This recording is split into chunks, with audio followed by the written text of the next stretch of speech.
All right, hello and welcome to our second Discord stage channel event. This is a new feature on Discord. If you're clicking in this and wondering why the heck it looks so different from a normal voice channel or whatever, this is a new feature akin to an app called Clubhouse that is now being implemented on basically every platform ever, such as Twitter Spaces, and Slack has it now and all sorts of stuff. This is effectively like a panel, or, like you would have at a convention or a webinar or the like. And you get to have the speaker, and I can bring some of you up on stage if you'd like, and we can talk about specific topics. And today's topic of discussion, last month, we did a discussion of how we made the backing track music that hopefully you heard coming through, because Discord was weird at the start of the stream, that we released to you all. You can check out the hashtag backing track channel here on our server if you want to learn more about that.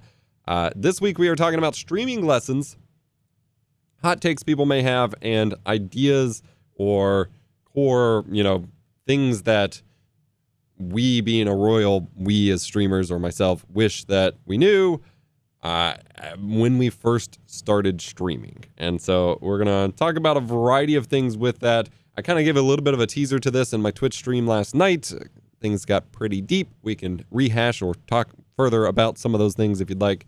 And of course, you can just post comments or questions, rather, in general chat if you are already in the server. If you're not in the server, I am EposVox. I am a tech educator and YouTuber over on YouTube. That wording was weird.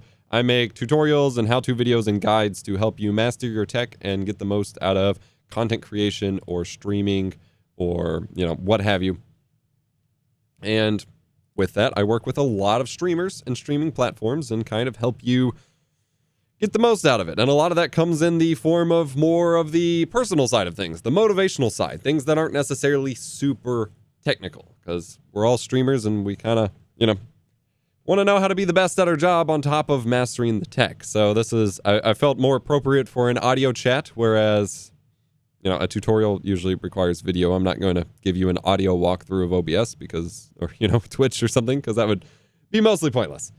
So I'm going to pull up here. I have a few topics I want to talk about. We will, as mentioned, take questions or hand raises if required, or requested rather.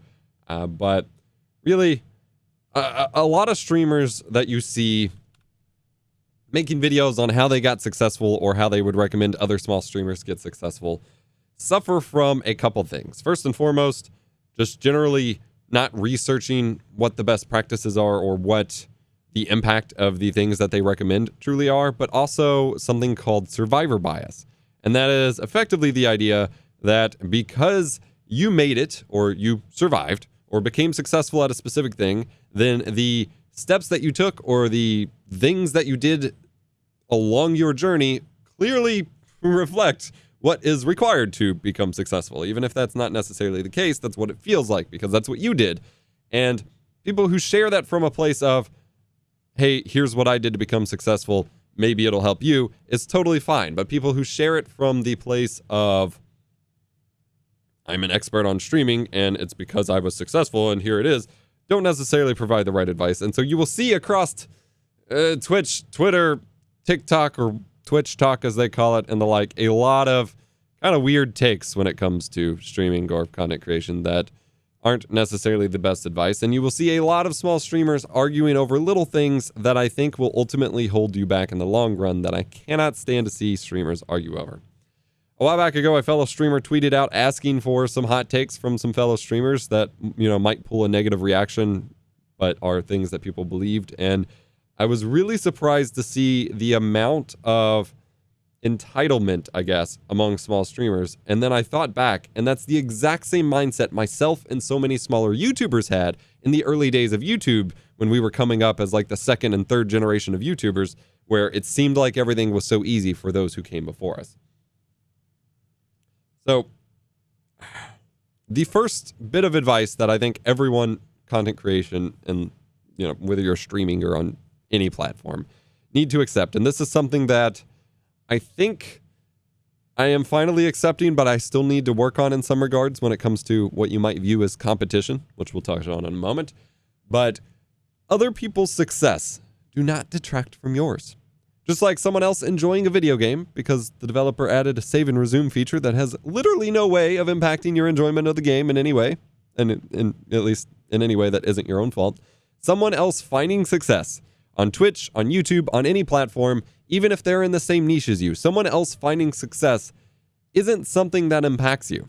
Sure, there are technically a limited number of viewers on any given platform, even Twitch, but an individual streamer's viewers are often only there in that particular moment to watch that particular streamer. If they weren't watching that streamer, they very well might not just be there at all. They wouldn't just magically be allocated to your channel. And this is something that applies to Twitch and YouTube as well that many of us struggle with, because it seems like, oh, someone who makes similar videos or streams to me is getting a lot of viewers. Those are viewers I can't have. And yes, if you are streaming the exact same kind of content in the exact same moment as someone else, technically those exact people aren't able to watch. I mean, I guess they could pull up both of your streams at once, but realistically, they're not going to be watching you if they're watching them at that exact moment. But overall, like on a grand scheme of things, someone getting success, reaching a milestone, having viewers doesn't magically mean that you're not going to find viewers or those viewers aren't going to watch you as well. The same thing applies to the whole, it's gotten a lot worse since I originally put out some of my takes on it, but people streaming in the just kit chatting or the ASMR or the hot tub categories, those aren't really taking away streamers from your game streams, because the people who are there for that kind of content aren't gonna replace that with watching another Warzone or Fortnite stream or something. Those are very different priorities, and I think it's worth considering that for all forms of content. So for example, my channel versus any other big tech channel out there, I'll just point at like Linus Tech Tips. If you sit down in front of a Linus Tech Tips video when they release it on a subscriber base, like their most recent one, actually that was an educational one, so we're not going to count that one, but their holy shit series where they talk about crazy big expensive hardware and just do ridiculous stuff like that. The viewers showing up to watch that video aren't replacing me making a how-to video on how to stream with OBS with that video. Those are completely different videos with different priorities. Now, if you're also making a holy shit episode about a $9,000 CPU and, releasing at the same time, then yeah, you're competing a little bit. But realistically, your content, even if it's tech, even if it's about processors, there's always different angles and different perspectives and different priorities with what your content is pushing. And someone else releasing a thing or finding viewers on the thing doesn't take them away from yours. And I always appreciate the general sentiment of a rising tide lifts all sails, but I really think it applies, and that not enough people consider it. It doesn't impact you for someone else to be successful unless your goal in life is to just beat them out and show them who's boss or something, which isn't realistic. But also, I think, having gone through some of these, there's like threads and threads on Twitter from this. It was originally Loco that started tweeting out asking for people's hot takes. And I kind of dug through the rabbit hole from there.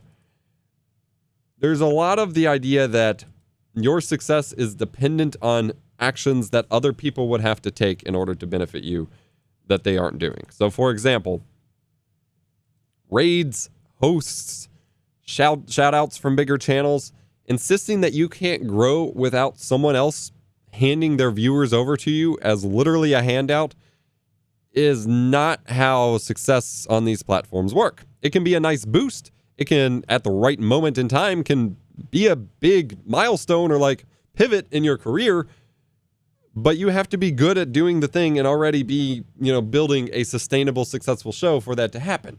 I think about myself in my early YouTube career when I was making really crappy Halo and Call of Duty videos. If I got a huge shout out from like all the big channels at once so that every viewer on YouTube or Twitch or whatever were pointed in my direction, I wouldn't have been successful. I wasn't ready for that yet. The same applies to a lot of streamers. If you're just starting out, you don't need to be, chomping at the bit for the next shout out or whatever, because you're probably not ready for those viewers. And when you are, those viewers will start to show up. Other people handing you their viewers doesn't give you sustainable success. And then most often, those are only short-term gains, if they're gains at all. They give you this false sense of like virality that isn't a good threshold to actually measure your success on, because then when they all go away on your next stream, or they start to, drip away over your next few streams, suddenly you feel like a failure, or you get burned out because you're not getting those big numbers, when those big numbers were never really representative of where you were at. If viewers are only showing up during a raid from a bigger streamer or a host, and you're expecting those every stream or else you can't be successful, they're not actually your viewers.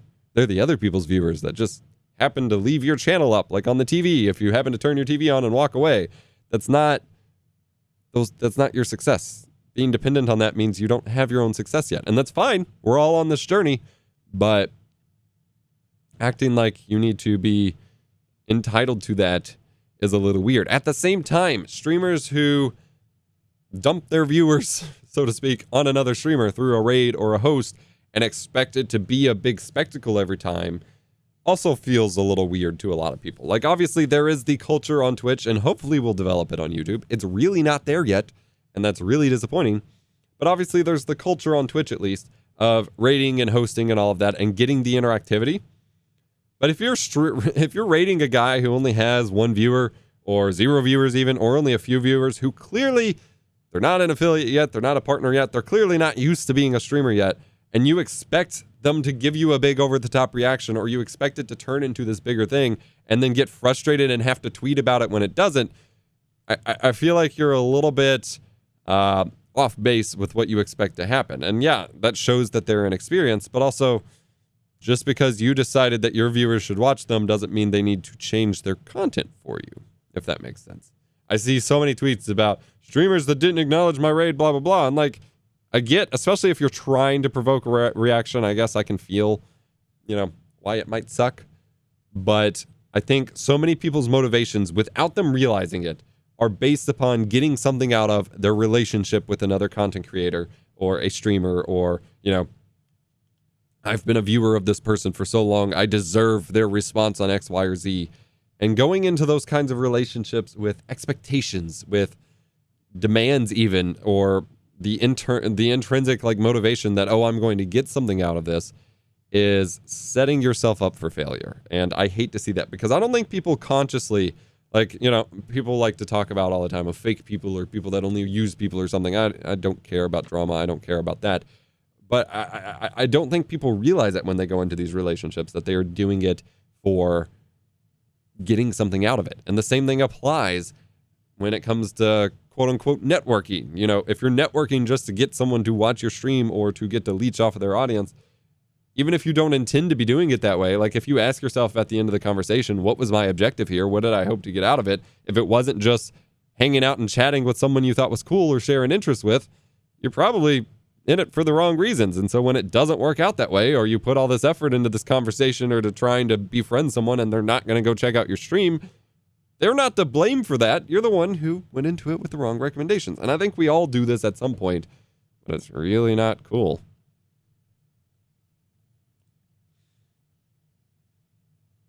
I don't like talking about it so bluntly, but the entitlement aspect, I think the biggest problem with entitlement, because there's people that you can meet that are overtly entitled about anything and everything, which you can identify fairly quickly. But I think all of us who are expecting some degree of success, or who have watched another creator attain some degree of success, and you think that by doing the steps that they do, you are then entitled to that same success, just because that's kind of how it's framed on social media, I think that breeds some real toxicity within us, that even if we say it doesn't affect other people, even though it does, it really hurts yourself. When you're sitting at home at the end of the day and you're disappointed about your view count, or a video not doing as successful as you had hoped, or, your latest stream not feeling as exciting as you had hoped, a lot of the times it's because you set up these weird, unhealthy expectations within yourself that necessarily aren't the way to go. And I would like to see that change, but also I think that's a little, I guess, almost hypocritical of me to say so, because it's kind of inherent to the idea of chasing growth or success on these platforms rather than just hanging out. And I truly believe there is a metric buttload of hashtag small streamers out there that are doing all these bad practices or chasing all these growth hacks or whatever, that honestly and truly just want to hang out and play video games. And they would be way happier if they just found a cool community to hang out and play video games with. Maybe even stream it, but not, super chase being the next Twitch star because they think that gives them the friends or the means to do so for a living, when really that big Twitch star is doing way more work than you realize behind the scenes. If you see a lot of the TikTok posts or the Twitter posts, or even YouTube videos, I guess this used to be, sub for sub and playlist for playlist and all of that stuff. If you see other creators asking you to comment on their posts or post your channels to quote unquote support each other, they are scamming you for free engagement. Every once in a while, you get one who may pop into a single stream from that list or something. But people who build a bunch of those lists or who try to get everyone to comment, that is called engagement farming. That is giving you a reason to post a comment or interact with their post, which boosts them. You're helping them as a small creator with engagement or whatever in terms of, appeasing the social media algorithm gods into thinking that they have high engaged posts. But that doesn't help you. At no point does, as a general rule, this, blatant statements aren't always the best, but as a generalized rule, posting on someone else's piece of content is never a step that is required to benefit your own. That is one of the biggest lies of any social media platform's growth videos that some people share, is that you need to go find X number of creators in your niche and go interact with them. That is just kind of a circular attempt at conning you into commenting on their videos due to availability. They're like, oh, you should include me in that circle, wink, wink, while you're at it. At no point on any platform that I know of, there could be some, but generally speaking, on no platform that I know of, is there a scenario in which your interactivity on someone else's posts actually benefits your own. You should be doing it because you actually enjoy the content or you're researching what other people in your niche are doing or what have you, but not commenting or liking or engaging with someone else purely because you think somehow it will make your post do better. That flat out does not make sense. There is no math in the world that makes that make sense because all of these quote unquote algorithms are based on viewer behavior, and another viewer doesn't really care that you're liking and commenting on 5 posts every day or something because they don't see it. They don't know. They don't care. They're here based on what your content is and what it's about and whether or not they like it.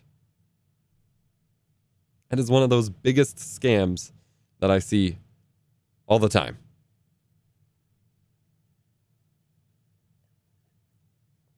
Now, I mentioned that a lot of bigger creators give bad advice or poor advice from survivor bias or from just not really researching if what they're saying is the correct thing. Like half the time I encounter stuff, it's mainly because it's literally the wrong, they just had the answer wrong. But there are people who believe that bigger streamers just give bad advice because it reduces competition. That's not true. Well, that's not true. Because as I said at the start, someone else's success doesn't take away from yours. If you are a big streamer and you think that by helping someone else be successful, you're hurting yourself, that's not how it works. It's not the pupil coming to kill the master. It doesn't work that way. Just to be clear, I can't stand it when I see that. And I don't want anyone to believe that. I've been rambling for a few minutes now, so if anyone does have questions, feel free to post in general. Otherwise, I believe I have hand raising enabled. If not, I'm going to enable it for everyone here in case you all want to share some of your experiences. We can keep this a little dynamic and interesting. But I want to get into a couple more technical points here while I see if you all have anything you wish to add. I think people misunderstand the point of gear or tech setups in your streaming setup. And I find it really fascinating because I guess whenever I was starting out and really first educating on this, there wasn't a quote unquote culture behind it. You didn't become a streamer to be trendy. You just did it because it was work and you got the tools to do your work. And these days, so many people will build, a big fancy RGB clad streaming setup and get the lights and the camera set up and all of that. And that doesn't make you a streamer if you don't stream. I think we've all been, guilty of this at some point. But if you spend more time working on the gear for your setup or cable managing your setup, or taking and posting pictures of a piece of gear or your setup on the whole than you do actually using it, you're not really a streamer. You have to do the streaming part. It doesn't matter what your setup looks like. And I think too many people, especially the younger crowd out there that are coming up and seeing these setups they want to aspire to, and I did this at one point with my computer setups. If you're not doing the work with it, there's no point. And you will eventually find like that point where you reach kind of a threshold of, wow, this isn't really interesting anymore, or I don't know how to proceed to make it better because I'm not actually doing the work to improve it. Like if I want a really fancy music setup, I'm going to run into a wall really quickly of not being able to make it a better, more impressive, or more functional setup simply because I don't make music. I don't have the needs. Sometimes the coolest setups come from a place of,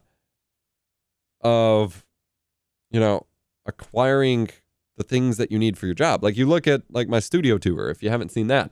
I have a lot of cool, flashy stuff, but most of it comes from a place of I needed this tool to do this job and put it together in this way, not let me build the neatest looking setup. You have a lot of those videos on YouTube where it's like the dream desk or the ultimate desk or whatever. And it's like you got a MacBook hooked up to a screen with a fake plant and a keyboard, and that's about it. That's because the desk was put together without functionality in mind. It was put together with I'm just going to look cool. And the issue is also, impacting streamers as well. But also when it comes to the elements that you include in a stream. I made a sort of podcast a few years ago that was combined of videos that I had attempted to make and never released called YouTube Hard Truths Podcast. And in this is one of the biggest lessons that I think every content creator, especially upcoming content creator, needs to know.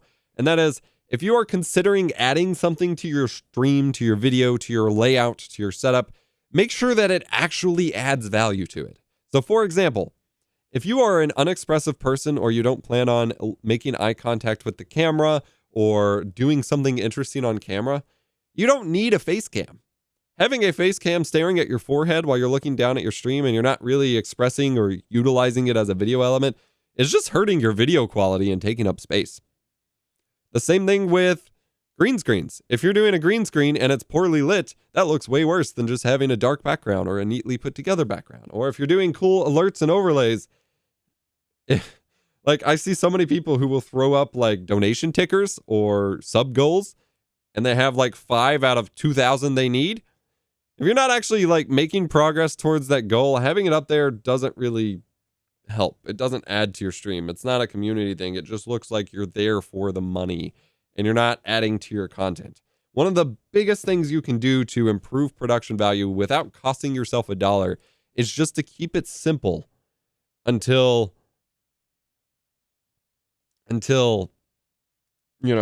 you have a reason to use a thing. If you get to the point where you want to start showing stuff on your stream, you want to talk on a more personal level with your audience, then you implement a face cam.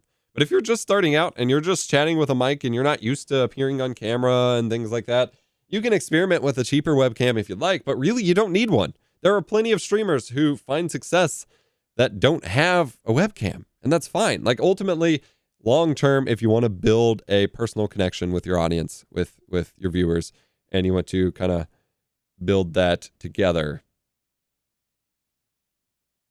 you'll need a face cam long term, or to become a VTuber, which is a growing thing, but that also requires a webcam. But if you just like want to talk to your audience and just want to, looks like our mod spun up hashtag stage chat that we can chat in here for dedicated to this channel. If you want to direct your messages that way, apparently. But if you just want to, stream and talk about your gameplay and stuff, you're going to have a lot better video quality if you don't have a webcam, actually.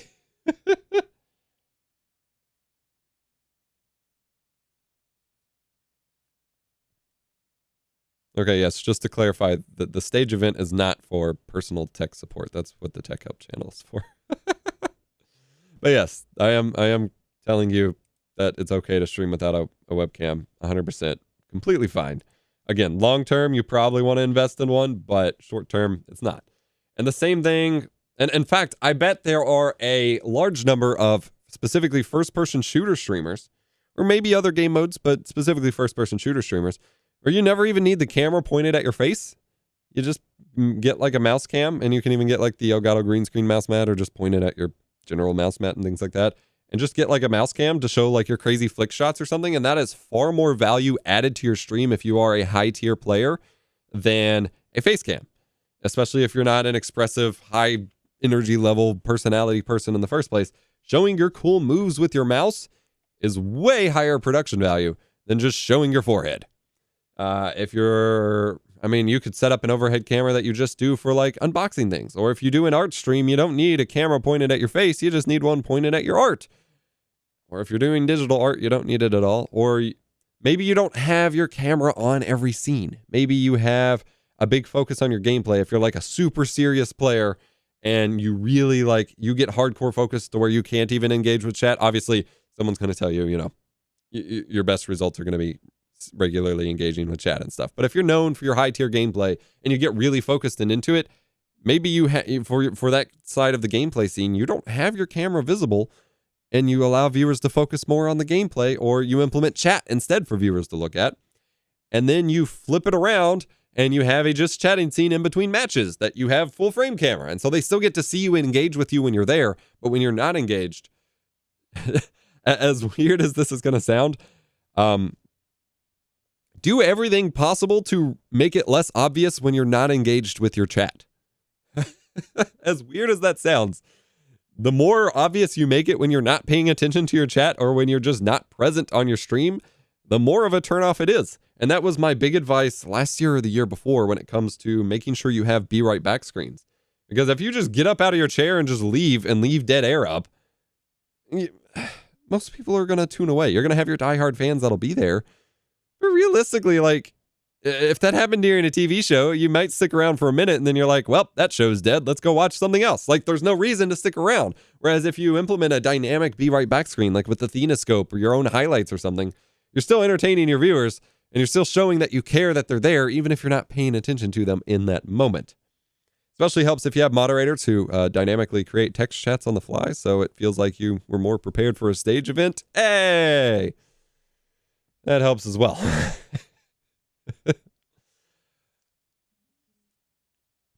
In the day and age of VTubing taking off, showing your actual face probably isn't a must. Yeah, the issue with VTubing is it can theoretically require a lot more technical capabilities than a normal webcam does in the first place. So I'm hesitant to say that's an easier alternative to face cam streaming, but it's definitely, something. Want to give a shout out to Viralian. I'm butchering your name. I'm sorry. The hardest problem is hitting that start stream button in the end. So this would be the moment where I flipped to my full screen. I literally reached for my camera to grab it and focus on this. Honestly, if that is your struggle, I would recommend starting with videos or making a stream channel, like a secondary channel that isn't your main name, that you specifically don't want people to find, or to do unlisted streams on YouTube, or to just make videos. Even if you delete them, just hit start recording, knowing with that comfort level that no one is actually watching. And just start talking to yourself and working through it. Do it 10 times. Record 10 stream-like videos of yourself by yourself with no viewers, no obligation to make it public. You can delete it right after or just leave it on your hard drive forever. Record 10 videos that way. Still trying to put in the effort, but knowing that there's no pressure, that if you screw up, if you say something dumb, if you suck at the game, no one ever has to know. And then give yourself a break between them. Give yourself a break from the point that you hit start recording or streaming, and then go back and watch it. Take some notes for how you can improve, but realize that you did the thing and that it's fine. Because realistically, as much as it sounds like it's a Debbie Downer, no one's going to watch you at first. I think that's the biggest pill that everyone needs to swallow, is when you first start streaming or start making videos, and this shouldn't be discouraging, it should be encouraging because you need that room to grow. But when you first start making content, no one's there. No one cares. It's like if you open up a store or something and you don't have a sign out front, no one knows that you're there. No, you might get a random straggler that is like, hey, what the heck is this? Can I come in?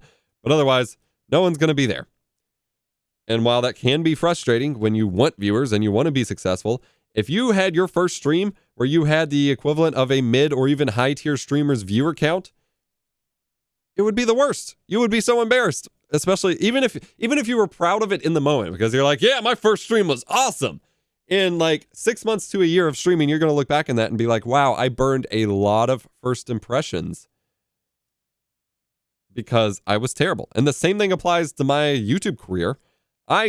So for those of you who don't know, while I have only been full-time on YouTube for about 5 or 6 years and doing it seriously, in that way, I have been on YouTube as a platform basically since 2006.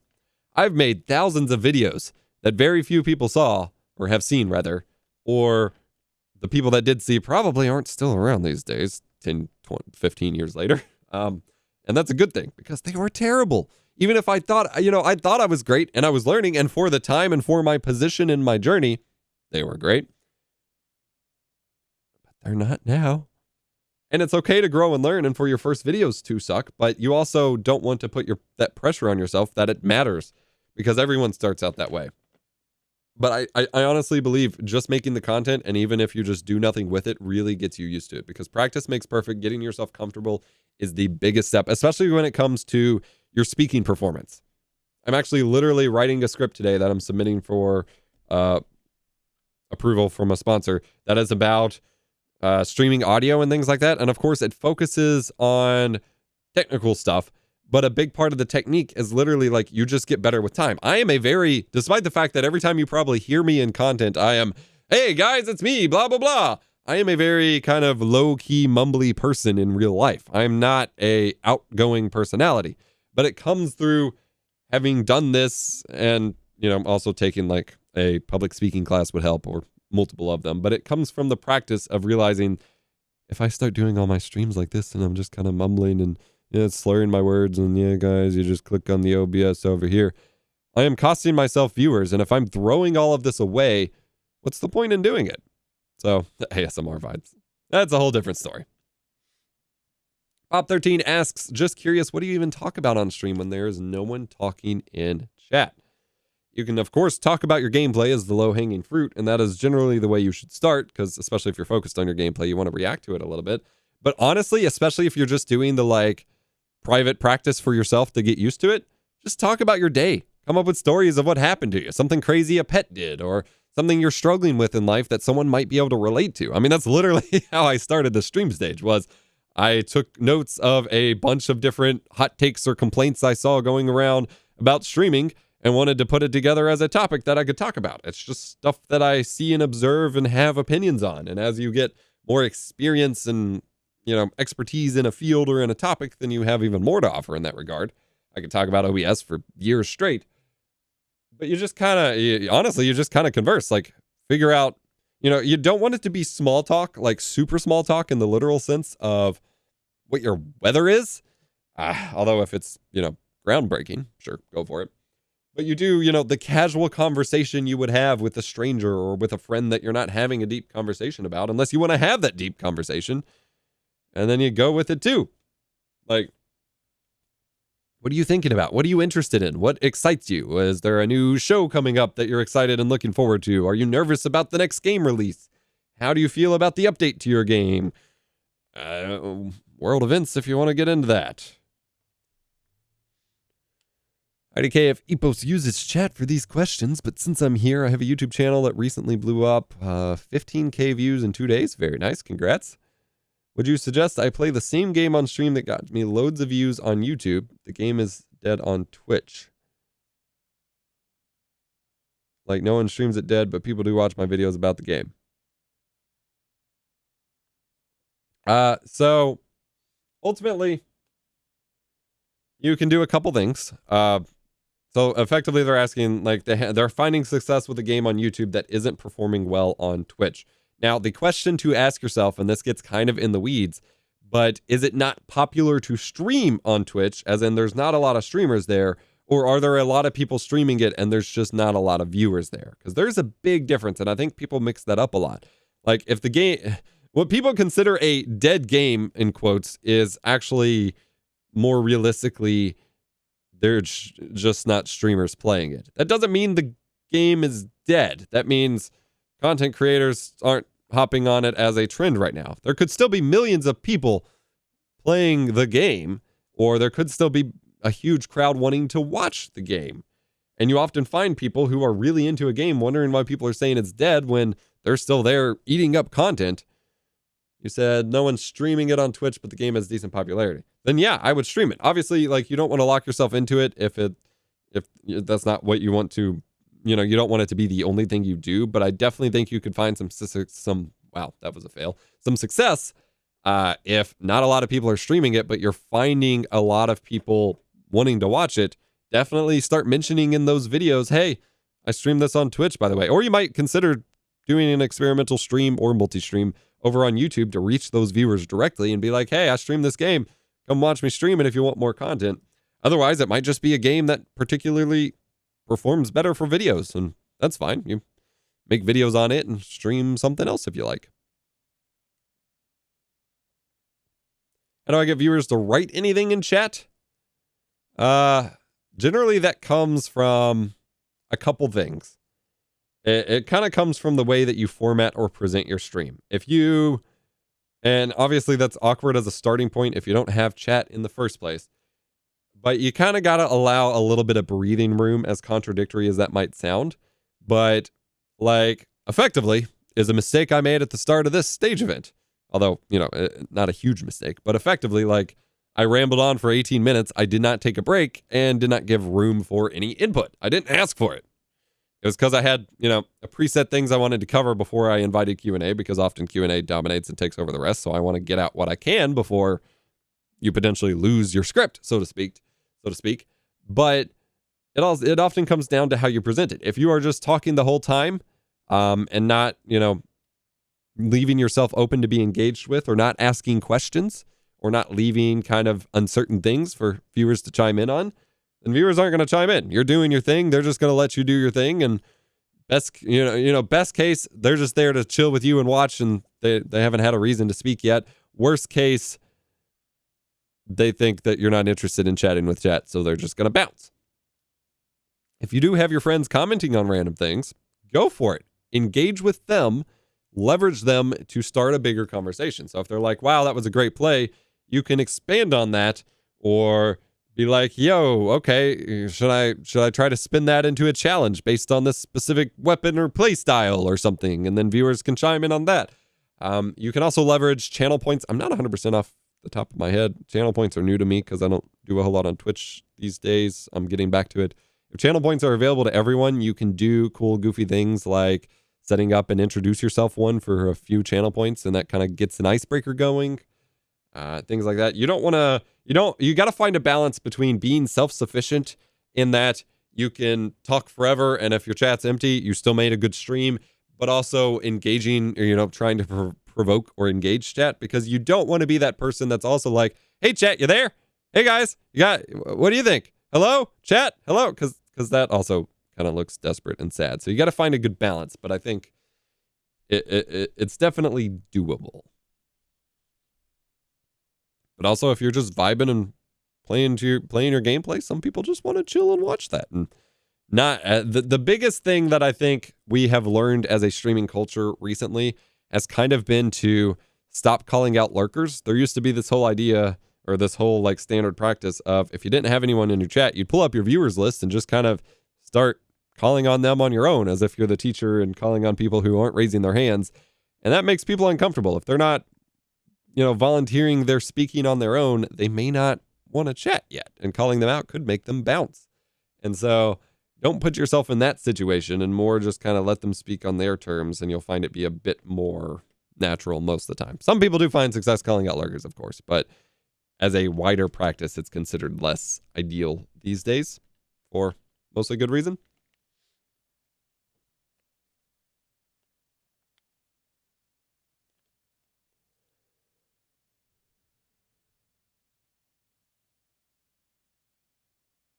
Bits are different than channel points.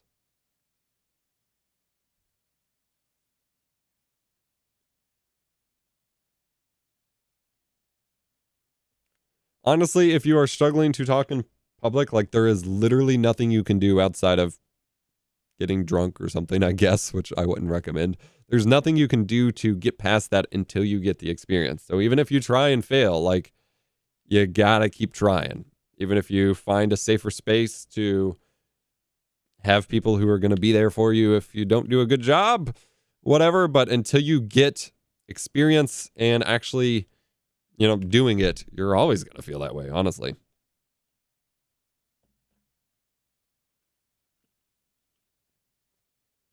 It's very, yes. So Pyre is pointing out that it's important to not harp on being perfect. That is one of the biggest things that prevents people from just starting or just doing it or whatever, is you're not going to be perfect. You're not going to be the best. You're not going to get all the viewers the first time, and that's totally fine. You can't be. You need to get through the journey in order to find success or get better. Everyone gets stuck in the idea, and we talked about this a ton during my Twitch stream last night, but there is a situation that everyone gets stuck in where they get so obsessed with the destination, be that wanting to become a really popular Twitch streamer or a big YouTuber or doing this full time or whatever. That is a destination that you can't get to if you don't enjoy the journey of learning and improving and getting better and finding every video or stream you did and writing down a few things you can do better and working really hard to improve that next time and realizing that you're never going to be perfect. Even when you are a big, successful or full-time creator, you're still going to make mistakes and have things to improve and work on if you're a decent human being. And that's never going to end until the day you die. And once you've done it for a few months, go back and listen or watch to the things you made before, and you'll probably find you grew a ton. And that should give you a little bit more motivation. Did you ever get into a situation where reading the chat impacted your gameplay? Yeah, that's pretty much every gaming stream I do. And that's pretty normal as well. And so you usually have a couple different categories of streamers. There's like streamers, especially once they get super big, where they really don't read public chat anyway, unless it's like occasionally checking sub chat sometimes. Like, you have the streamers who are super hardcore into doing the best they possibly can at their game, and they're, their heads down and they're focused, and they only really respond to chat when they're dead or they're waiting on the match to load or something. But realistically, like, something that a lot of people need to accept is that a live stream, if you're doing it, again, I have to clarify and disclaim that there are two minds with streaming. There is streaming for the fun or the hobby aspect of it, where you're just there to share, hanging out with friends and playing the game. And then there's streaming to turn it into a career or something more serious and growth-oriented, where then you need to sacrifice your wants for the needs of the quote-unquote business model. And if you're in that latter category where you really want to grow and all of that, your stream is an entertainment medium. It is, or educational, whatever. It's, you are there to perform for the audience. A stream is a performance. You are there to, entertain your viewers. And so sometimes that's going to come at the cost of gameplay. And if you can take that in stride, make it funny, turn it into something, that's totally fine. If you turn into a rage monster getting tilted every time because you were reading chat and then got killed in your game or whatever, you're going to become a very unlikable person in its entirety. So you can either be super focused and establish that as your viewership and just realize that people are going to bounce when you're ignoring them sometimes. That's fine. Or you turn it into, LOL, I was reading chat and got killed, or I forgot to change scenes or something, which is what I typically do when I game stream, because that's very common and completely fine. Not everyone needs to be an esports pro, best person ever at a video game in order to be an entertaining streamer. That's just not how it works. Back in the day, it was called the Let's Play tax. Yeah, exactly. That's my issue. I play the game first and not stream the game on the stream. Yeah, I mean, if you want to stay on the fun side, that's totally fine. And you can kind of work with that in that you're peeking on chat, or either you only sacrifice your gameplay when you get, a tip or a big raid or something. Like, at that point, it's worth putting down the mouse to respond to chat, even if it costs you the match, because that's the interactivity you want. But a basic, like for example, if I'm doing, which I do less of now because of this weird dynamic I've established, but I do these kinds of streams and people want tech support. If I'm streaming a competitive match of like Apex Legends and someone comes in asking for OBS support, obviously in the middle of my match, I can't establish that. So you have to like politely kind of guide them either to a place where they can more appropriately get support for that, such as my Discord, wink, wink, or established that you will be more likely to help them and be able to work on that when you're in between matches. And then you can take a break. The biggest mistake I think a lot of streamers make, especially when they have an active chat when it comes to that balance, is jumping immediately into new matches every time you're playing a game. So like if you're queuing up in Apex Legends, as soon as your match is done, without even thinking about it, you're probably on autopilot queuing your next match, because that's generally how you would play the game. But in reality, if you have an active chat, you should maybe wait a minute, alt tab or switch scenes or whatever to your just chatting scene and spend a few minutes talking to people instead of just trying to be all gameplay all the time. It's better pacing for viewers. It's better pacing for you. You burn out less quickly, and you get to have those engagement moments without it just being, stop chatting with me, I'm trying to play a game here, because, well, then why are you streaming? Yeah. I need to take a drink real quick. Without visuals, these audio-only things are awkward, because without visuals, you have no way of knowing why I'm not talking anymore. Whereas if I had a camera on, you could see that I'm taking a drink, or I could flip up, be right back, or something. I just left you all alone. Much better. Just cue up some pause music. Elevator music? Yeah.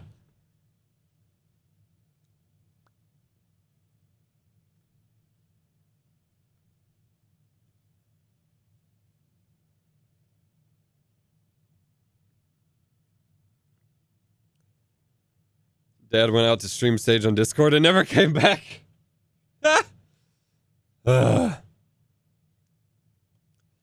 Why are most of the streams usually multiplayer games? Easier to make entertaining content? Yeah, generally speaking, other than, I mean, this is not a universal rule, but generally speaking, multiplayer games allow for basically an unlimited combination and sandbox to create storylines and experiences. While it may, it's a lazy take to say that every match of a multiplayer game is the same and there's no change or uniqueness to it. But realistically, especially if you're playing with friends or trying to do unique challenges each match or whatever, every multiplayer game has something different, and it's easier to create an unlimited stream of content through a multiplayer game where something is always changing. You're always trying to get better, improve, what have you. And that's what more people are playing. And there's the whole competitive esport thing that's trending right now anyway.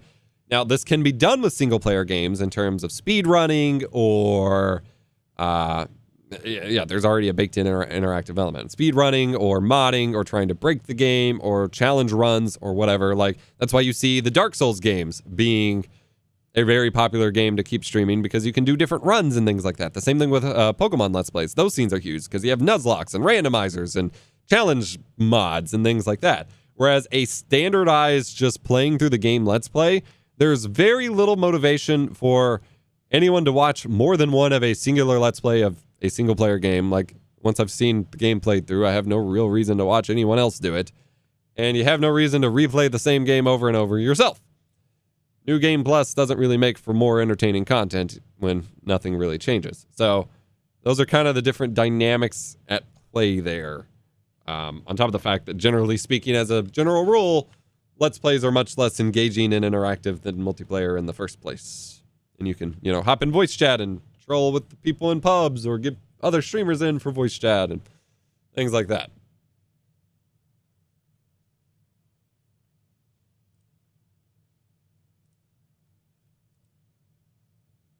/conversation. No. But it also, it depends on what you're doing. Like, if you're not a multiplayer streamer, if that's not what you're really into, then don't force yourself to do it, because you're either not gonna be good or you're not gonna have fun with it, and you're gonna burn out. So there's definitely that element. I also just want to remind people that just because you reach affiliate or partner or whatever, milestone there, that doesn't mean you've quote unquote made it. You're just starting. In fact, I think everyone gets this weird idea that once you reach partner or affiliate or whatever, suddenly you have found success. And while you can find success with that or even without it, your journey doesn't stop there. Like, you once you reach the point of establishing those kinds of roles with platforms, the obligation is that you do more work. Like, you reach a certain point, like you reach 100K subscribers on YouTube, And the expectation is that you're making better videos and more of them now, not less or having an easier time or the views just get handed to you. Like, expectations continue to rise. So the idea that people chase partner or affiliate as this like big, you need to go do the thing, that's again, not seeing the journey from the end goal. And the end goal is usually just a myth in the first place. Which is why everyone who view bots or has, hashtag support small streamers, everyone pulling a bunch of streams up all at once to give you fake views, is really just defeating yourself and killing your channel in the long run, because those views aren't real. You're lying to yourself, and you're not actually helping yourself get anywhere, because once you hit affiliate, guess what? All those fake views are gone, and now you're back at 0 streamers, and you're still not any better for it. And I wish so many more people would get that through their head. Twitch talk is full of this weird nonsense. Honestly, I think you should be able to buy affiliate status and maybe even partner status on Twitch. Big events and major corporations can already do it, but being able to purchase specific features and unlocks on a streaming platform to allow you to better do what you do. Like, if I want to pay so that I get transcoding every stream, I should be able to do it. If I want to pay to get a higher some ways you can buy affiliate, but I think that should be the norm. If I want to pay for better support or pay for better features, I should be able to just do it. Obviously, there should be some way to prevent, to filter out bots and malicious actors, but the idea that I walked uphill backwards both ways in the snow to get here means that you should is just not how the world works.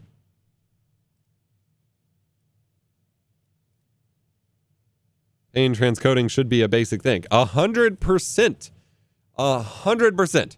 I would be willing to pay any reasonable amount of money, like upwards of $20 a month, which would be too much for most people. But realistically, for a company rate, I would be willing to pay a good amount of money per month or a smaller amount of money per stream, I guess, to have guaranteed transcoding and higher source bit rates. Just because quality matters to my content and I want to be able to provide that. And you might think, okay, well, just stream on YouTube and you get that guaranteed, but the transcoding quality is worse and you don't get source. So there's kind of a give and take. I think we should be able to pay for that to help compensate for it and not meet their because the issue is it's not like you just have to be some successful person. You have to not only find success that only 5% of streamers ever find, you have to also be exclusive to Twitch, which is just nonsense. Just absolutely nonsense. And obviously doesn't apply to event channels like tournaments or, esports events or E3 or whatever. It's a weird double-edged thing where they don't apply that rule to people or to organizations or groups that they know they can't get to stay exclusive in the first place, but they force it upon people who they have no reason to force it upon and who have no choice, really.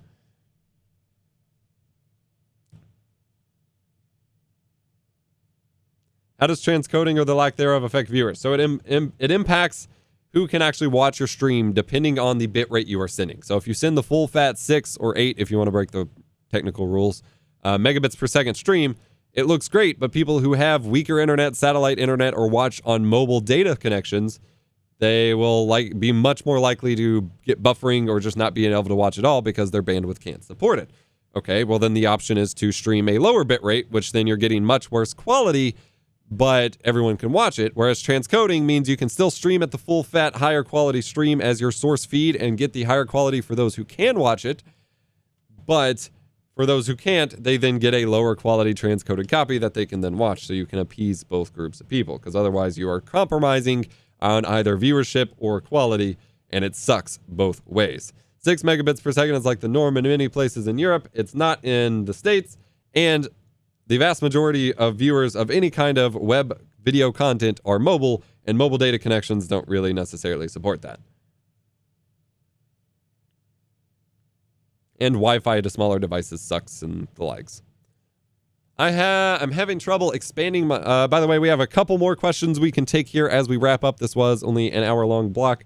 We will be doing more in a new show I am formatting on Twitch. So be sure to go follow me on Twitch at twitch.tv/EposVox. If Hunter's still in the channel, he can drop it in the chat. Going through your final questions here. I'm having trouble expanding my followers on Twitch. I'm stuck on 30 and I don't know how to get past it. Do you have any strategies or ways to get more followers? Where first and foremost, your follower count on Twitch means absolutely nothing. Like, less than it means on any other platform, because your follower count literally impacts nothing. Your concurrent viewer count on Twitch is really all that matters until you unlock subscribers, and then your sub count matters because that's who actually pays you. But your follower count means nothing whatsoever. Like, literally nothing. So, other than people being reminded when you go live if they happen to check Twitch, which is why I pointed mine out, so you can go follow it so that you know when I go live. Usually people have, I think Harris put out some math for this or something. Usually you have about 10% is what I usually roughly estimate. 10% of your followers are your concurrent viewers. So if you have an average concurrent viewer count of 3, then you probably have a follower count of 30. So what you should be focusing on is not at all looking at your follower count, but improving your average concurrent viewer count, which means maybe hopping on more trendy games or trending games when they have less big name streamers on them, developing better show ideas, different tweaks like that, or putting in the effort to, because your biggest source of followers on a live stream are not going to be when you're live. It's when you're pointing people to your stream when you're not live. So you need to be making content on TikTok or YouTube or something like that that points people back to your stream, because Twitch honestly has absolutely horrendous discoverability. If you are a 0 to 3 viewer streamer on any given category, people have to scroll forever to find you, and people aren't going to find you. There's nothing you can really do inherently to get past that until viewers show up. So the most effective use of your time is to spend less time streaming and more time finding other ways to point people to your stream so that they come watch you.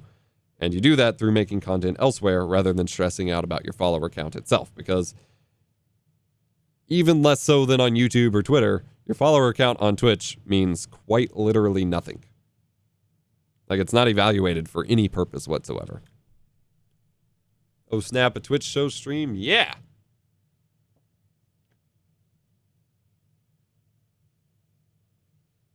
Marlo, you may think that those people would typically not consume video content, but everyone loves video content, and people who have crappy internet connections are just, especially since, at least in the States, many of us don't have a choice, they're just as entitled to video content as anyone else. Like, they should still deserve to watch it.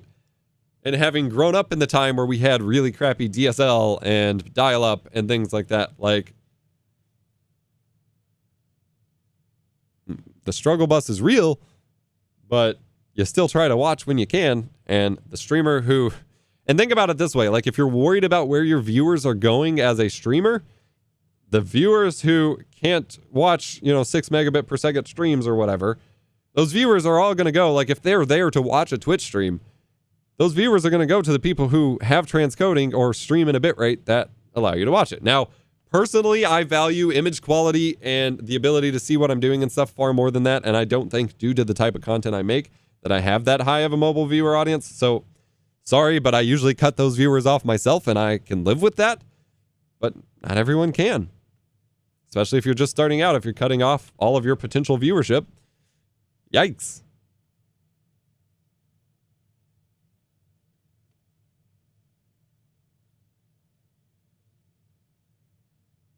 I would say, based on what I have seen in most areas, the way internet connections have rolled out, internet connections sub 10 megabits per second aren't even given as the default option anymore, as a cheaper option. They all scaled up.